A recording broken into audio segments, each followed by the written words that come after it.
chegou a hora. Vamos lá para o nosso Visão Masculina. Ai, ai, ai. Ó, não importa o tempo ou a distância, no decorrer das nossas vidas, nós encontramos pessoas que nos marcam para sempre, desde pequenininhos. Algumas vezes para o bem, outras, vamos dizer, nem tanto, mas que deixam marcas. Ah, que deixam sim. Esse é o tema do Visão Masculina de hoje, que eu vou discutir com dois amigos queridos. Um que muita gente te pergunta, ele é seu irmão mesmo e tal coisa? Chama esse cara sempre de irmão a vida inteira. Ele é advogado, mas ele ficou famoso como palestrante, conferencista e é um escritor best-seller num país de pouquíssimos leitores. É meu irmãozinho César Romão, que ali está, esse bonitão que aí está. E o outro que é meu ídolo, você sabe disso, já deu o tom no programa de hoje, com o balanço da sua música, e que música, né? Que é o Emílio Santiago. Está conosco aqui. Obrigado aos dois, mais uma vez. Maravilha. Obrigado. Meu brother. Tudo bem? Você me abandonou covardemente. Eu não. Agora coisa de compadre. Tudo. Você foi no show do Léo. E que show, hein? E não avisou ninguém. Ele já canta melhor que você, viu? Ele sempre, meu filho sempre cantou melhor do que eu. Ele já canta melhor que você. Tem eu talento. Cheguei lá, sentei na primeira fila. Pois ali. é, mas eu não te vi. Rock and roll puro, é? Rock and roll. Rock and roll na veia. Rock and roll, Bom, o cara é bom mesmo. Não é que é meu filho, não. O Léo é bom demais. Show maravilhoso. Você estava lá, não te vi. De repente eu falei, Kika, o César estava lá. Não vi. Aliás, quando eu subi no palco, eu falei, mas o que este rapaz vai fazer aí? Deixa o menino cantar. Pois é, mas me chamaram, enfim, essa coisa. Um homem e seus discípulos. O título do seu novo livro. Ficção? É um romance. Um romance, tá. Aliás, é uma novidade, porque eu fiz um romance roteirizado.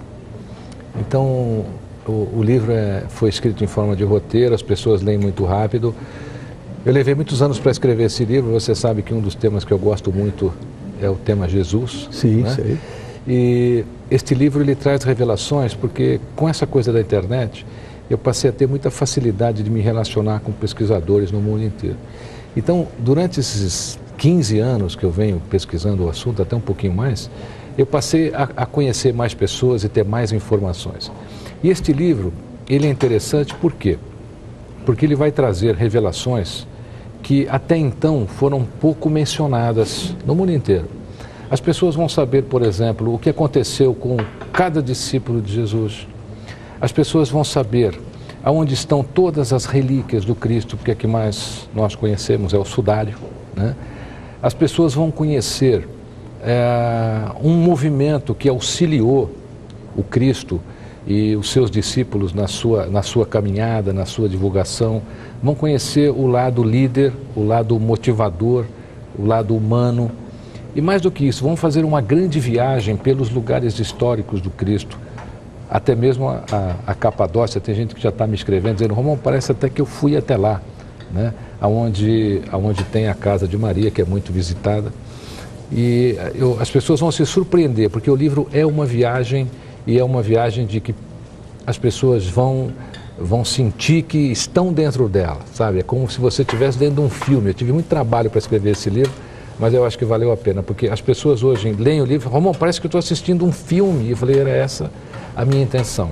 E além disso, as pessoas vão conhecer também alguns fatos históricos que durante esse tempo todo ou foi muito distorcido ou foi contado pela metade, né? Então eu tive muito cuidado de colocar. O livro tem uma bibliografia imensa. Você pode pegar o final do livro, você verá, são mais de 200 títulos pesquisados e os contatos todos com os pesquisadores sobre o assunto que eu tive. O livro também aborda aquela polêmica da suposta família de Jesus que teria sido encontrada, e eu relato no livro por que isso não poderia... Os merovingios. Exatamente. Por que isso não poderia ser verdade. Quer dizer, existe todo um contexto muito bem colocado que vai surpreender o leitor, e ele vai conhecer mais de perto ainda esse mestre chamado Jesus. Ah, que coisa boa, porque, inclusive, a tua linguagem, César, quando eu li pela primeira vez o teu livro, Sementes de Deus, depois eu li A Razão da Vida, que foi um livro que virou cabeceira, meu e tal. Você tem o texto é cinematográfico. O cara escreve, você acha que está vendo um filme. É verdade isso. Isso é muito raro. Bom, com você já conversei bastante, de conversar mais ainda. Tá bom. E estão me pedindo um break, e esse break será concedido a você, minha bonitinha, e a você, bonitão, que em nenhuma circunstância pensarão em mexer neste aparelho que está na sua mão aí, chamado controle remoto. Vê lá.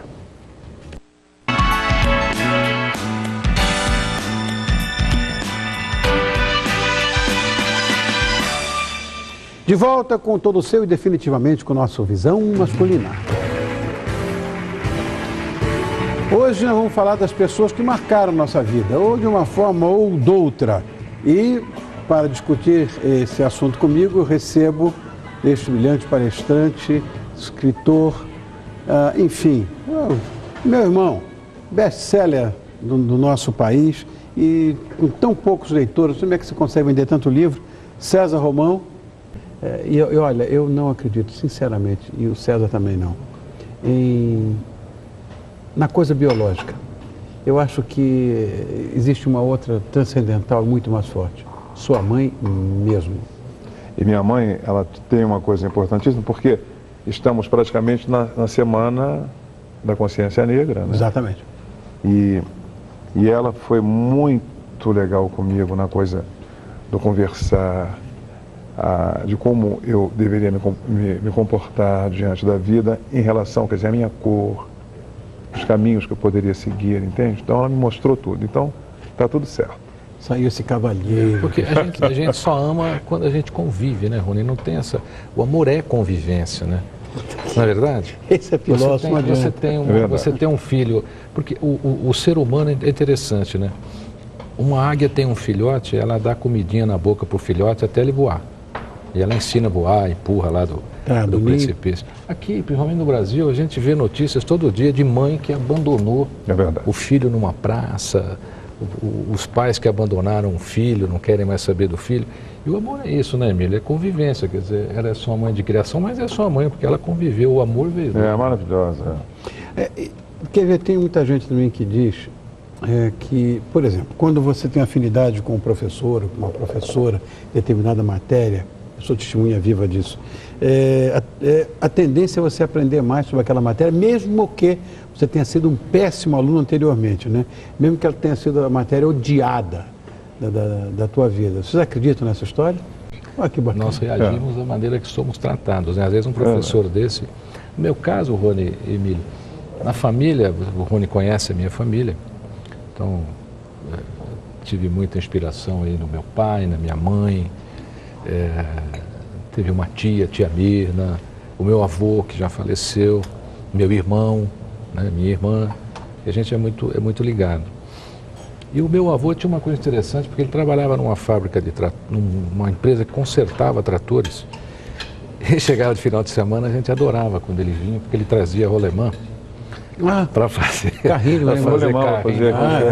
passava o sapo fazenda e tal, tinha que trabalhar numa fábrica de consertar trator e tal. E professores, eu me recordo, eu fiz o primário numa escola do SESI, que era de madeira, inclusive era meia pau a pique assim, levantadinha, e quando chovia, tinha a professora Terezinha, ela não cancelava a aula, ela levava a gente, porque chovia muito dentro da escola, né? Ela levava a gente para um canto, ficava todo mundo junto, e ela ficava contando história. Então, ela era aquela chuva, água entrando pela escola, né? E a gente lá num canto ouvindo história da professora Terezinha. Isso, nessa época, Rony, talvez tenha sido o que me marcou mais. Engraçado, poderia falar de um monte de professores que me ajudaram tanto na vida, mas... Aí vem os outros depois, não quero estourar o tempo aqui. Aí vem os outros. Amigos de classe, você falando disso aí, amigos de classe de colégio, que nós chamamos no Rio de sala, da nossa sala de aula, aqui de classe. Tem alguns algum coleguinha que vocês nunca mais viram, mas que ficou na memória? Eu tenho muitos, viu, Emílio? Mas Também. Gente, com essa coisa da internet, Rony, ficou fácil. O pessoal hoje está nos procurando, ou a gente procura, encontra. eu acabei tendo muito relacionamento com muitos deles. Ainda tenho. A internet ajudou muito nisso. Eu tenho ainda fico surpreso, né? Não, o pior é quando eles falam assim, lembra de mim. Isso aí.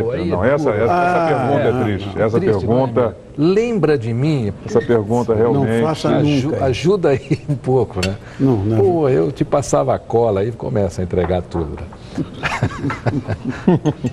Gritava presente, porque naquela época não tinha essa coisa assim. Fulano, presente. Né? Gritava presente quando você não podia ir. Tem muito disso, né? Agora, trabalho, que eu acho importante. Na carreira profissional, né, essa história, quais foram as fontes de inspiração que vocês tiveram? Exemplo, um profissional, ou exemplo de profissionalismo que vocês seguiram. Rony, a parte industrial que eu tive, essa parte na minha vida... É que você era industrial, tinha uma metalúrgica monstruosa. Inspirada no meu pai, porque a gente quer fazer o que o pai sabia fazer, né? Então, meu pai, nesse ponto, ele foi a minha inspiração. Depois disso, na área literária, o meu grande ídolo, e você sabe disso, foi Og Mandino. Og Mandino prefaciou o teu livro, exatamente, Semente de Deus. O Og Mandino, sem sombra de dúvida, chegou, numa determinada época, a vender mais livros no mundo que a própria Bíblia. E eu tive o privilégio de ter talvez seja o único livro que tem a recomendação dele no mundo inteiro, a Semente de Deus. E aí eu acompanhava a carreira dele, lia os livros, falava, puxa, eu queria ter uma carreira dessa, eu queria fazer isso. E ele, na carreira literária, eu diria a você que foi o meu mentor. Agora, tem gente que a gente nem conhece pessoalmente, mas o exemplo de vida nos inspira, né? Tem personagem de livro, sei lá, que figuras da história pode ser que servem de exemplo na vida de vocês? Ele tem Martin Luther, e você? Olha, Rony, eu na realidade, eu tenho uma lista, rapaz. Eu tenho uma lista, mas tem uma pessoa que marcou um momento da minha vida. Eu estava saindo da Rádio JB no Rio de Janeiro, e um mendigo me pediu fogo e uma moeda. E eu não tinha, rapaz. Estava entrando num táxi. Eu falei para ele, rapaz, amigo, eu não tenho nada aqui para te dar nesse momento aqui. Estou até constrangido, porque eu gostaria de dar. Ele falou, o senhor não precisa fazer mais nada, o senhor me chamou de amigo. Eu estou na porta dessa rádio aqui há 10 anos, né? Foi a primeira pessoa que me chamou de amigo e tal. E partiu daí, a gente passou a conversar e chegamos até a nos corresponder por causa desse fato. E isso foi uma coisa interessante, porque uma pessoa que estava ali não tinha muito a dar, mas de repente uma palavra, né, de você falar amigo, você fez uma transformação e nasceu uma amizade, né? O Léo, na porta de uma igreja, senta do lado do mendigo e começou a conversar com ele. Ô tio, tem que consertar esse seu negócio, ele está quebrado, a perna do cara. Enfim, o cara ia daqui a aqui. O mundo estava bom naquele... Como está bom isso aqui, hein, campeão? César Romão, conferencista, escritor, está lançando um livro, Um Homem e Seus Discípulos. Todas as livrarias do Brasil, Editora Planeta. Aliás, o Natal está aí, está pertinho. Grande presente para você que tem essa visão de Natal, de Cristo. Eu tenho certeza que vai fazer uma grande viagem e vai me escrever depois contando se fez ou não fez. Eu garanto que vai fazer. Beijos a vocês, beijo a você. Beijo para você, bonitinha, para você também, bonitão. Obrigado. Todos nós aqui amamos você. Amanhã, 10h15, estamos juntos. Beijão.